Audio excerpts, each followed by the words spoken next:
Es evidente que el sector agrario hoy por hoy está sufriendo efectos de una crisis coyuntural causada por el aumento de precios de los combustibles, pero también de desabastecimiento causada por la guerra de Ucrania. Una crisis que, recordemos, no todo el sector la está sufriendo por igual.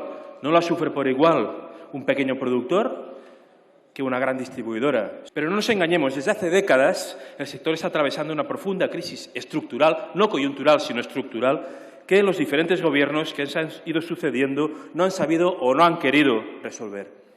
En todo caso, las medidas propuestas han sido siempre coyunturales y, por más insuficientes y siempre poco valientes.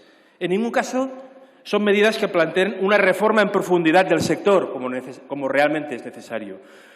No quería dejar escapar la oportunidad de recordar que, tal y como nuestro grupo ya alertó con su voto negativo en su momento, no se ha querido aprovechar la oportunidad que ofrecía la Ley de Cadena Alimentaria para avanzar precisamente en medidas estructurales. Hoy esta ley no está funcionando y el pequeño productor sigue asumiendo unos costes de producción hoy exorbitados totalmente por la doble crisis de combustible y la guerra de Ucrania que le obligan a producir bajo precio de coste.